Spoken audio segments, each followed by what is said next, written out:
Fleurbrun Experiencer Conference, the first year, it was actually in a castle, Andromedan, very Andromedan-zest, very Creole-zest. It was in Orlando, Florida in 2018. I think it was 18 or 17. And then the second one was New Orleans. New Orleans, big up to everyone who attended the Experiencer Conference again. Fleurbrun Experiencer Conference. And the next one, definitely after we break out of this ferment, is going to be in Brazil. So do look forward to attending that. It's going to be galactic and it's going to have rainbows everywhere. And it isn't going to be connected to a sexual perversity. It's going to be connected to those who are higher minded. All right. So I'm looking forward to it. So let me know when there will be more details. So yeah. I'm going to make sure to spread the word. So now that's key, right? Because there's been well, a lot of people knows it, but there's been a strategy to put, let's say, indigenous people on a massive scales to disrupt their recalls or even their possibilities of knowing who they are. So you mentioned Dr. Devil Blair. Mm-hmm. Mm-hmm. Used to mention Mars come from Mars, right? And he was stating that as if he was stating, he is a and they're sovereign. That's why they call themselves sovereign, which is interesting because they're allowed to travel intergalactic. Not all Moors are the Murs. The actual Murs have a lot of abilities, but the Moors are like groupies of the Murs. They don't realize it, but they can travel back and forth here freely. They just are allowed to. The Martians. That's why they're. If you ever look at the old cartoon with the Bugs Bunny, remember Mel the Martian? Remember? Oh, what is it called? I think it was called Mel the Martian. It's like a melon. People always say, "Well, Fleurbrun, where you get these images? Why you always call them brown?" Listen, I can't look at the figure. He's a dark melanated Martian, and they had this back in the 1940s. They tell you who's here. They tell you who's here. There's Mel the Martian. Look at him. He's a melanated. He's hostile. He's short. That's how the Murs look. Very reminiscent of that character. They're shorter. They tend to be very melanated, male oriented. They're very masculine. They're very male. They're males. The Mars. So that those are the ones who travel back and forth. They have an intergalactic pass to come back and forth. That's why they've been allowed to come here. That's why I have an issue with them, because they set a lot of people up here, a lot of beings up. Mm-hmm.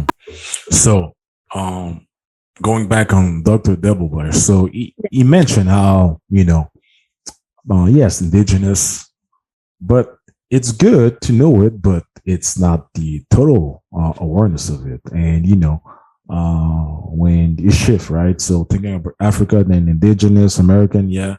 But then you went out, wow, and there's much more, and we are much more. So you see now, especially now for indigenous people who's coming up to this awareness, what's your guidance when they are experiencing stuff, the real stuff, but yet their surroundings might say, might not encourage them, or they might not know where to go, and experience stuff and say, wow, what are these? Where can I go? So what are your guidance when someone, he or she, is tapping toward galactic sources? Well, what's crazy about that is a lot of church people, a lot of Christians who speak, light languages, who literally are perceiving the Holy Ghost. That is contact. Literally, they change the logistics of how they're perceiving it by creating a religion, so that when these experiences would come, people would automatically associate them with religion or with Christianity. But literally, I've met tons of wonderful people who are having a magnificent experience with extraterrestrial or galactic beings, but they're perceiving it as the Holy Ghost, Jesus, God, a spiritual connection to Christianity. And it isn't that they're wrong. It's that they aren't able to bring it over to where it actually is being originated from. That's the insane part about it. There are more melanated people, more indigenous people having hyper amounts of contact with their extraterrestrial, interdimensional, and interterrestrial family, but they aren't able to connect it to that sector because they've been socially engineered and they're suffering from Stockholm syndrome. And because of that, it limits their ability to take in where the origins of their true connection or those phenomenon are coming from. Okay. And I think a lot of times if you are having a layer, like I said, coming from the UFO community, and it's been 30 years and maybe 30 plus years. And a lot of the people that were having experiences from those communities weren't contactees. They were abductees. They were being used for experiments. And a lot of times when I spoke to melanated people, the majority of them were having positive experiences. It was absolutely the equal opposite of what was occurring. So you have to think to yourself, that's why I say be careful who you think is on the top tier, because we put complexionism in a lot of our conversation. But if you realize the ring makers of Saturn aren't bottom feeders, they're the top. So you got to realize that at the very top, it's brown. People like to think that it's lunars, but it's not, because if it was, they wouldn't be the number one people being abducted or experimented on. And I will liken it to this, that when I worked in a laboratory, remember I worked in research for a long period of time, that was in my youth, that the number one reason why we worked with white rats and white mice is because the organs weren't melanated. Melanation prevents any cell from being incepted or resequenced. So when you go in a laboratory, the only things that you can work with is the white rats, and you strip it of its melanin so you can do experiments on it. Let's take that into the populace and go into the UFO community. And you're hearing a host of lunars who are having a multitude of experiences that aren't the same as you and I, because they're being experimented on. And who did I tell you that Norman Brugman said that he saw on the ship that Willy Wonka was working with? He didn't say it was a lunar extraterrestrial. What did he tell you? He was black. That's what Carrie Cassidy didn't like, right? Norman Brugman said that he saw on the ship that Willy Wonka was working with. He didn't say it was a lunar extraterrestrial. What did he tell you? He was black. That's what Carrie Cassidy didn't like, right? So you've got this tall Saturnian or more who's working with Willy Wonka that you've never heard about, and nor is that intel coming from all these plethora of so-called enlightened contactees. Why is that not being spoken about? And why are they having probes up their behinds, all kinds of experiments? Because they were geoengineered, and most of the people there are being experimented on because they are grafted for that purpose here on this planet. Thank you, Fleur. And I really like what you mentioned, and, giving props now, where things should be. You mentioned normally, or generally speaking, indigenous, wherever your complexion, don't have, bad experiences. On the opposite, yeah, rare. So I do affirm things were, positive. What I recall sometimes is battles. That's another thing. So then again, sister, I do want you to talk about this, all right? Especially when you got that reactivation, or let's say communion, whatsoever, whatever we want to call it. Yeah. Because it's important now, because I'm saying that I did not think, I was a super soldier, but I have recalls of doing, battle. Yeah. Battle. Yeah, exactly. Yeah. And using biotics, you see, like, throwing, kinetic, right. shields and whatsoever. So still working on it, right? But it's not super soldier as with a gun or whatsoever. No. So but that's remember, who controls the narrative of super soldier? Remember, we've got Willy Wonka distributing their Agent Smiths all through those 11 light communities, all through the conscious communities. They create those communities so they can catch people and control the narrative. So who told you what a super soldier is? But Willy Wonka or those who are portraying it as mostly lunars, mostly military, mostly negative and dark ops. They're telling you that.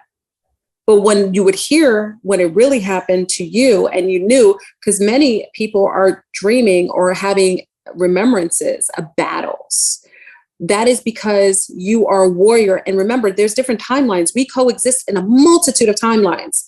Who's to say that you aren't an active super soldier in one or two of the realms? And literally you're getting the bleed through when you're sleeping at night. That's a lot of times what happens to the super soldiers is that they get bleed throughs, memories, little splinters of who and what they are. And if big up to the Matrix, as Matrix is coming out, it kind of goes into being asleep and being unaware of who you are and knowing that they purposefully put you in a deeper sleep when they are scared and worried about you waking up to those abilities and those patterns of being able to take them out when you're fully awake. So to continue on that same topic, so you mentioned you played video game, right? Resident Evil. And oh yeah, that was my thing back in the day. And you got, but you got on the information that was, in the game. So yeah, I was told I was involved through a time, or let's say through a situation in the Orion battles. But you know what? When I play one of a video game, so it's Mass Effect, right? Because then again, they're showing me a lot of stuff. Oh no, probably Juice X. It triggered a memory, and completely different from this paradigm. Mm-hmm.